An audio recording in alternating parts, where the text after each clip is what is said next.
ಮಾಜಿ ಮುಖ್ಯಮಂತ್ರಿ BS ಯಡಿಯೂರಪ್ಪ ಅವರು ಹಿಡಿದ ಕೆಲಸವನ್ನು ಯಾವತ್ತೂ ಕೂಡ ಅರ್ಧಕ್ಕೆ ಮೊಟಕುಗೊಳಿಸಿಲ್ಲ. ಈಗ ಲೋಕಸಭೆ ಚುನಾವಣೆಯ ಸಂಪೂರ್ಣ ಜವಾಬ್ದಾರಿಯನ್ನು ತಾವೇ ಹೊತ್ತುಕೊಂಡಿದ್ದು ಒಬ್ಬಂಟಿಯಂತೆ ರಾಜ್ಯ ಸುತ್ತಾಡುತ್ತಿದ್ದಾರೆ. ಒಂಟಿ ಸಾಲಗದ ರೀತಿ ಬಿಜೆಪಿಯನ್ನ ಕಟ್ಟಲು ಮುಂದಾಗಿರುವಂತಹ ಯಡಿಯೂರಪ್ಪ ಅವರು JDS ಜೊತೆ ಹೊಂದಾಣಿಕೆ ಮಾಡಿಕೊಂಡ ನಂತರ JDS ನಾಯಕರ ಮೈತ್ರಿಗೆ ಎಲ್ಲೂ ಚ್ಯುತಿ ಬರದಂತೆ ನೋಡಿಕೊಳ್ಳುತ್ತಿದ್ದಾರೆ. ಹಾಗಾದ್ರೆ BS ಯಡಿಯೂರಪ್ಪ ಅವರು ಕೊಂಡಿರುವ ಟಾರ್ಗೆಟ್ ಏನು? ಇಳಿ ವಯಸ್ಸಿನಲ್ಲಿ ಒಬ್ಬಂಟಿ ಆಗಿರುವುದಕ್ಕೆ? ಈ ಕುರಿತು ಇನ್ನಷ್ಟು ಮಾಹಿತಿ ನೋಡ್ತೀವಿ. ನಮ್ಮ ಚಾನಲ್ ಸಬ್ಸ್ಕ್ರೈಬ್ ಮಾಡಿ, ಶೇರ್ ಮಾಡಿ, ಲೈಕ್ ಮಾಡಿ, ಕಾಮೆಂಟ್ ಮಾಡಿ.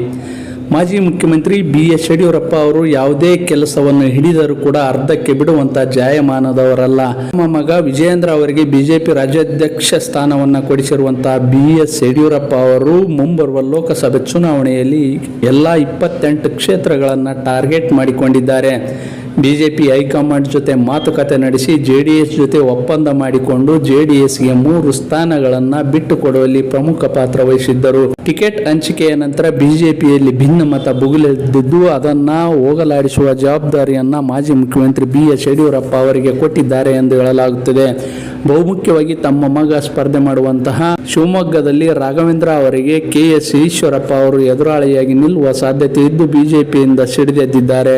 ಜೊತೆಗೆ ಚಿಕ್ಕಮಗಳೂರಿನಲ್ಲಿ ಶ್ರೀನಿವಾಸ್ ಅವರು ಎದುರಾಗಿದ್ದರೆ, ಹಾಸನದಲ್ಲಿ ಪ್ರೀತಮ್ ಗೌಡ ಅವರು JDS ವಿರುದ್ಧ ತೊಡೆ ತಟ್ಟಿದ್ದಾರೆ. ಇನ್ನು ಹುಬ್ಳಿ ಧಾರವಾಡದಲ್ಲಿ ಲಿಂಗಾಯತರ ನಾಯಕರು ಹಾಗೂ ಸ್ವಾಮೀಜಿಗಳು ಎದುರಾಗಿದ್ದಾರೆ.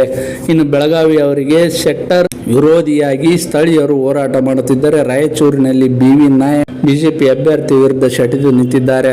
ಇನ್ನು ಕೊಪ್ಪಳದಲ್ಲಿ ಕರಡಿ ಸಂಗಣ್ಣ ಕೂಡ ಬಿಜೆಪಿಗೆ ತೊಡೆ ತಟ್ಟಿದ್ದು ಬೆಂಗಳೂರು ದಕ್ಷಿಣದಲ್ಲಿ ಕೂಡ ಎದುರಾಗಿದೆ. ಇದನ್ನೆಲ್ಲ ಒಂದು ವಾರದಲ್ಲಿ ಬಗೆಹರಿಸಿರುವಂತಹ ಯಡಿಯೂರಪ್ಪ ಅವರು ಮುಂಬರುವ ದಿನಗಳಲ್ಲಿ ಬಿಜೆಪಿಯ ಬಂಡಾಯವನ್ನು ತಂಡ ಮಾಡುವಂತಹ ಸಾಧ್ಯತೆ ಇದೆ ಎಂದು ಹೇಳಲಾಗುತ್ತದೆ. ಒಟ್ಟಾರೆಯಾಗಿ ಬಿಜೆಪಿ ರಾಜ್ಯಾಧ್ಯಕ್ಷ ಹುದ್ದೆಯನ್ನ ವಿಜೇಂದ್ರ ಕೊಟ್ಟ ನಂತರ ಯಡಿಯೂರಪ್ಪ 80ರ ವಯಸ್ಸಿನಲ್ಲೂ ಆಕ್ಟಿವ್ ಆಗಿ ಪಕ್ಷ ಸಂಘಟನೆ ಮಾಡುತ್ತಿದ್ದಾರೆ.